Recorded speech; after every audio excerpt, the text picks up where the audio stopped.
Greetings to those of you who are listening and viewing from around the world. Good morning, good afternoon, good evening, good day, and welcome to My Journey with Paula G, where we are juggling this journey called life while we're walking in the gifts and talents that God has given us. I am so overjoyed that you have joined us. And if this is your first time, welcome to the journey. Thank you so much for tuning in or listening. And if you are a returning visitor or viewer, thank you so much for continuing to embrace this journey. I say each and every episode, and some of you by now can say it with me. Time is precious. It is the one thing that you cannot get back. So for you to think it not robbery to spend this time with us is truly, truly appreciated. We thank you so very much.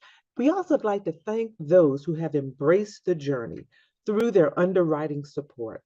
Our underwriters. We could not do what it is that we do without our underwriters. So we thank them so much for their continued support and providing a means for which we can have this platform to bring you quality programming. Now, if you have a business, you have a product, you have a service that you'd like to gain more exposure, reach out to us at jerryvoicelive@gmail.com or Paula at paulagvoice.com.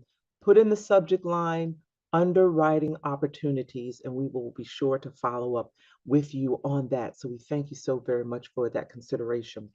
Also, I encourage you to reach out to stay connected with me through all social media platforms, as well as my website. It's very easy, Paula G Voice.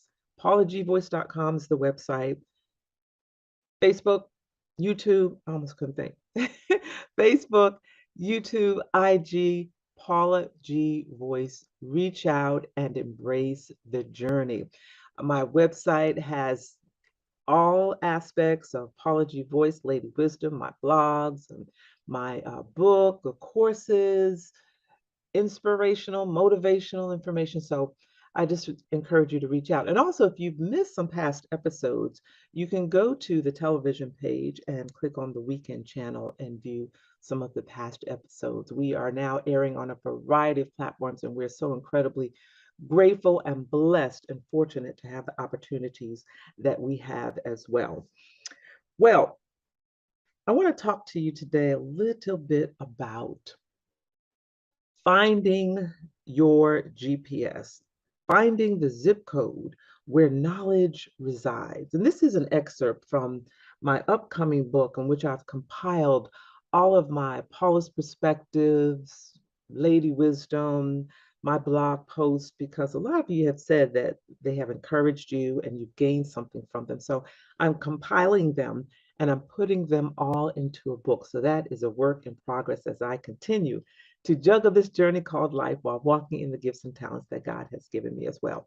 So I want to read an excerpt from my current book that's a work in progress.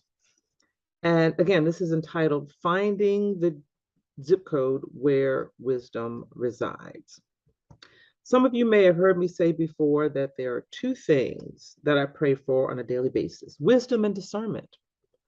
Neither one is easily obtained, but both require knowledge of oneself, knowledge of the immediate environment, circumstances, and climate of the culture, knowledge of worldwide circumstances. It requires knowledge of past circumstances, climate, the past circumstances, the climate and culture, both locally and worldwide. Wisdom and discernment require a lot. And I've been blessed to live in countries other than the one I was born in. Now, don't get it twisted. I am a proud American citizen, love being American, love my country. But living abroad has shaped much of my perspective on the world that we live in. The world is so much bigger than our zip codes, yet we often view the world from within the confines of our zip code, the zip codes of our minds, and what we have either been taught or exposed to. They all shape our perspectives. And this really began to resonate with me as I began to travel, not only outside of the US, but to other states, to other parts of the US. Living in one place for an extended period of time, our worlds are shaped by that particular environment. The beliefs, what's important, the priorities, the values, the philosophies, all of those things are shaped within us from that environment that we reside in. And it's not until we venture outside of that environment that we discover new ways of thinking, other perspectives, other beliefs, other priorities, other things that are important to other people. And that tends to go one of two ways. Either when you have those perspectives, you embrace them and it opens your mind to different experiences, different values, rethinking some things, changing your perspective, expanding your mindset through worldwide conversations. Y'all have heard me say that before. Or it causes one to retreat even more because they're afraid of change. They're afraid of something that looks different or sounds different or believes differently than they do. And we in this day and age, and at the time of this particular recording, we're going through so much turmoil, not only in our own country, but around the world, because we're refusing to listen to each other. We're refusing to open our minds to other ways of thinking or other ways of believing. It's like you've heard that whole tunnel vision thing, where we just see things one way or we just believe in things one way and we don't allow ourselves the opportunity to gain insight on other beliefs or other cultures. I can recall, and some of you may be able to relate to this. You remember when you were in school and we had history lessons or geography lessons, and we learned about certain events, or we learned about certain places, or we learned about certain people. And my earliest recollection was remembering studying in history classes about the Statue of Liberty and seeing the Statue of Liberty and the history behind the Statue of Liberty, Ellis Island, how people arrived at Ellis Island, how they processed through and then dispersed throughout the Americas.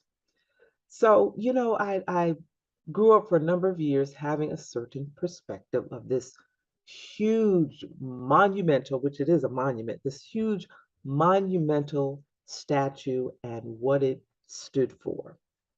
It wasn't until years later when I actually had the opportunity to visit, and I believe, if my memory serves me correctly, I think it was in Paris, had the opportunity to visit Paris, where, according to the historians and the information that was there, housed the original Statue of Liberty, which was nowhere near the size of the one that is in New York. Now, at the time, we were on this tour, and the docent said that that was the original Statue of Liberty. It was beautiful. It was not terribly large, maybe, I don't know, 6, 7 feet. It really wasn't that large compared to the one that sits on Ellis Island in New York. And so the docent said that that was the original, and that the one that was given to us by France was a gift, and that it was modeled after the artist's mother-in-law. I don't know how true that was, but that was why he sent it to New York. I don't know how true that was. But the point being is, up until that point, my perspective of the Statue of Liberty was this monument that was larger than life, that people could walk up into this monument. You could walk up into the torch, and it was just huge, and it just represented so much to us as Americans. And as I'm there and I'm looking at what was we believe to be the original Statue of Liberty, it was a beautiful monument, but it wasn't as large. And the area that it was housed, I can't quite remember exactly the area. It seemed like it was sort of like a park kind of area, but don't hold me to that. But my perspective changed. It wasn't negative, it wasn't disappointed. It was just a different perspective, having seen this original piece, some of the artwork, the Mona Lisa, and some of the artwork, seeing the work of Michelangelo. You know, you see it in the history books, and you develop this certain perspective or certain vision. And it's not until you actually see these things in person. In some instances, they're not as large or small as we have perceived them to be. The experience also speaks to certain people and certain cultures. Being in this particular country, having been exposed to information, I'm kind of trying to be general without being specific. Excuse me. Excuse me. Being exposed to information about a certain culture or certain people, and the positives or the negatives about them, in some instances more negatives than positives, how they behave, what they like, what they eat, what they don't eat, you know, how they treat their children, how they treat their women, how they treat them, all these different things. Your opinion is shaped, your belief about a certain culture is shaped based on those things that you're told or those things that we've read. It wasn't until I had the opportunity to visit certain countries and actually engage with this culture of people that I've learned about in books or I've been told about, to really witness for myself that some of those things that we learned, some of those things that we were taught, were not necessarily true or indicative of the entire culture.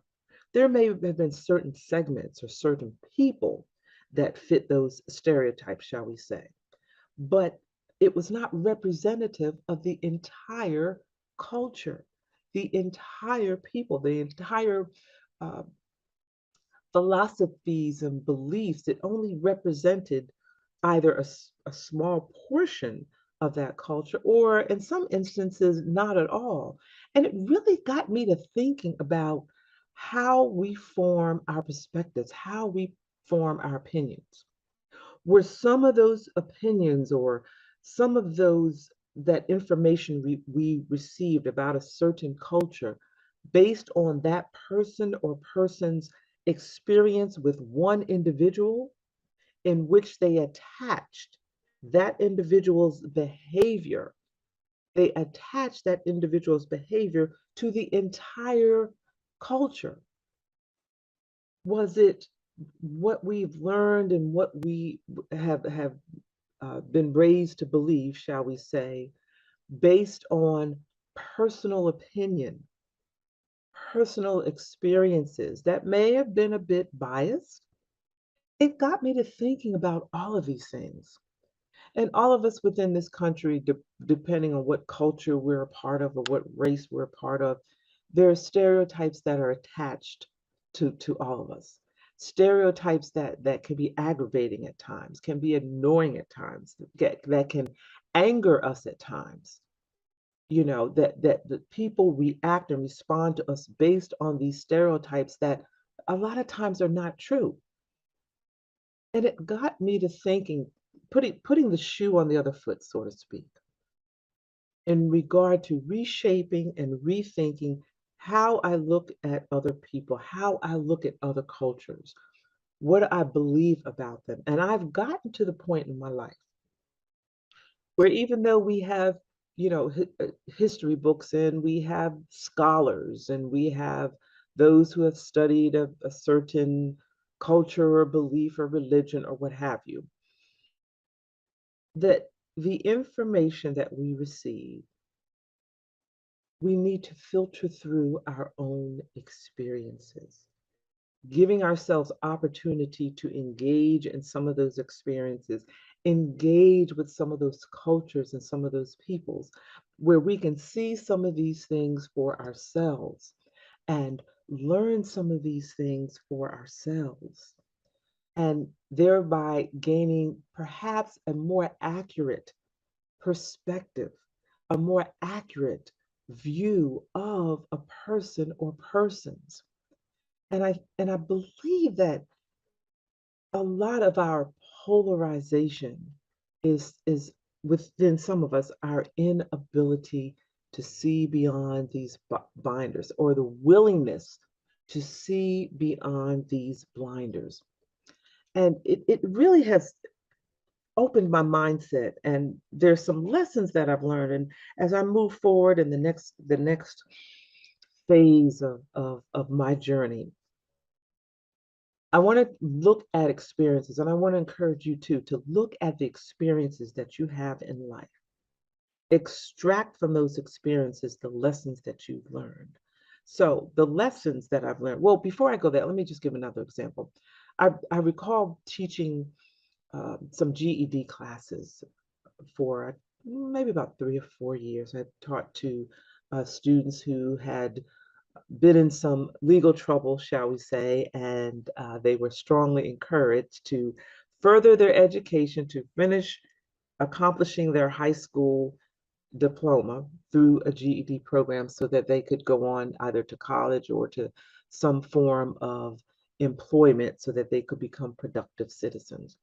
And in conversations with some of those students, we were talking about some and colleges that they might consider. And I mentioned a few colleges that were literally like the next two exits up the highway. It was like the next two exits. Some of the students asked, the colleges that I mentioned, they asked if those colleges were actually in our state. Some of the students asked, where are they? And I'm like, they're like 5, 10 minutes up the road, if that far. Had never been there, had never been that far. During my career as an educator, I learned there were students and adults that had never literally been outside their zip code. For those of you who live in America, the zip code designates the area or district that you live in. And in some other parts of the world where I traveled, zip code, I think, looks a little differently, maybe a zone or a district or area, something of that nature. But they had never been outside of their zip code. And if the zip code is a 2 or 3 mile radius, let's say, or 4 or 5 kilometers, they had never been outside of that and did not know what the world looked like outside of that. Imagine growing up not having gained experiences beyond 4 or 5 miles or 4 or 5 kilometers. There's a whole big world out there, and we've got to, I always say expanding the mindset through worldwide conversations. We have to begin to expand our mindset. And hopefully, through expanding our mindset, we're able to engage more with people who don't look like us, who don't sound like us, who don't have the same beliefs that we do, or you or I do. Our beliefs may be different. We won't have those experiences where we can expand and engage in conversation and come together as brothers and sisters in the body of Christ, and brothers and sisters as human beings. So some of the lessons that I've learned is, as I've mentioned, the world is so much bigger than our zip codes. We often define our world based on our limited zip code mentality. Think about that for a minute. Your limited zip code mentality. We have to expand our mindset in order to break stereotypes, myths, etc., and see things as they are, not as we perceive them to be, or someone told us that they were, or standing firm, using stereotypes as a foundation. We've got to see things as they are. So, in some suggestions that I have: read, travel, open your mindset. And I know some of us now, we're in such an instant society. We have, audiobooks. You don't have to actually sit down and read a book. But I encourage you to read about different peoples, read about different cultures, have conversations with people from different cultures, different regions, different areas, different countries, different backgrounds. They say reading is fundamental, and some reading is good. Not all reading is good, but some reading is good. But I encourage you to read, to educate yourself, to research, to find some individuals from these other cultures or these other beliefs and have engaging conversations and allow yourself to sit with an open mind to listen, even though it may not fall in line with what you believed or your norm, but allow yourself the opportunity to listen. God gave us two ears and one mouth. Some of us have heard that before. Two ears and one mouth for a reason. We've got to open our ears and listen to expand our mindset. Travel, if you have the opportunity, and I know some people are like, I'm not getting on a plane, I'm not getting on a train, what have you. You can drive. I'm not getting on a ship. I'm not getting on a boat. I'm not going to those people. I've heard that those people are, you can fill in the blank. I would encourage you to, even if it's outside your state, that's a start. Not necessarily traveling to another country, although that would be wonderful if you had the opportunity, but just maybe traveling to a different state. If you're from the South, travel to the North. If you're from the North, travel to the South. If you're from the West, travel to the East. If you're from the East, travel to the West. And if you're in the middle, north, mid south, mid east, midwest, flip a coin and choose a direction and go in.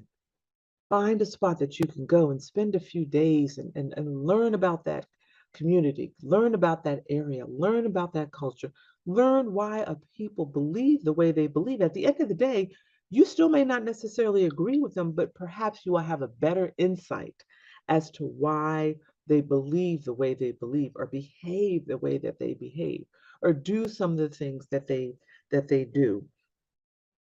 We have got to open our mindset, ladies and gentlemen.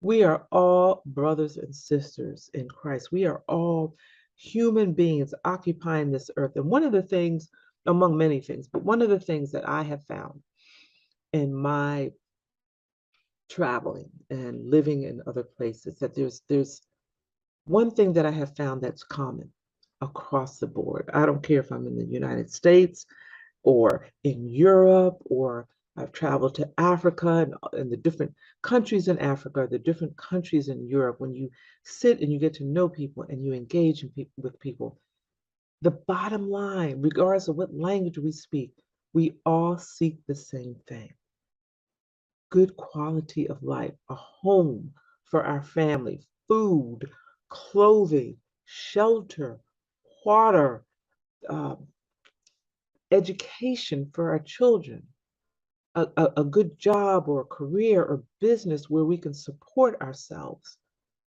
In most instances, a faith in a higher being. These things I find to be basic across the board. It looks different. Yes, it looks different. I've engaged and I've had conversations with individuals who are of another faith. But after, having conversations with them about their faith and them sharing their faith, oh, I am so much more convinced that regardless of what we call God, how we study God, at the end of the day, we believe in the same God. Some of these religions where we're so polarized and we don't believe that we believe in the same God, we believe in the same God. It looks different, but we believe in the same God. At the end of this day, we have that faith. We're a prayerful people. So I encourage you to expand your mindset. Y'all hear me say it all the time. Expand your mindset through worldwide conversations. Allow yourself to be open to things that don't look the way you think they should look, or things that don't sound the way that you think they should sound. Expand your mindset through worldwide conversations. Expand your mindset through reading documentaries. And yeah, sometimes we got to check the facts on things. I get it. But when we expand our mindset, when we embrace our brothers and sisters of other cultures or other faiths or other languages, for me, it has been such a blessing to open and expand because for me, it helps me to see just how it helps me to see that much more how much God touches people from around the world in different ways. He speaks to them in different ways, but he touches them in different ways from around the world. So I encourage you to expand your mindset. Find the zip code where wisdom resides. Wisdom resides in knowledge and expanding your mindset. Find a way to expand your mindset. Open your mind, open your heart, open your spirit, and embrace the journey. I hope that helps somebody today. And speaking of journeys, we have come to the end of our journey today. And I thank you all so much for joining me. And I hope you've gained something from this today and that you will take it with you as you begin to move forward. Thank you to our underwriters. Without our underwriters, we would not have this platform upon which we can bring this programming. So we thank you all so much for joining us. And remember, stay connected. PaulaGVoice.com is my website. Paula G Voice across all social media platforms. My journey with Paula G is streaming across a variety of platforms as well. So we're incredibly grateful. A shout out to our producer, Jerry Voice Live at Positive Power 21, thanking him for the vision of my journey with Paula G. And until next time, remember that the greatest conversation you will ever have is the one that takes place in between your ears. What are you speaking to yourself? Is God a part of that conversation? And are you listening to his still small voice? Until next time, embrace the journey.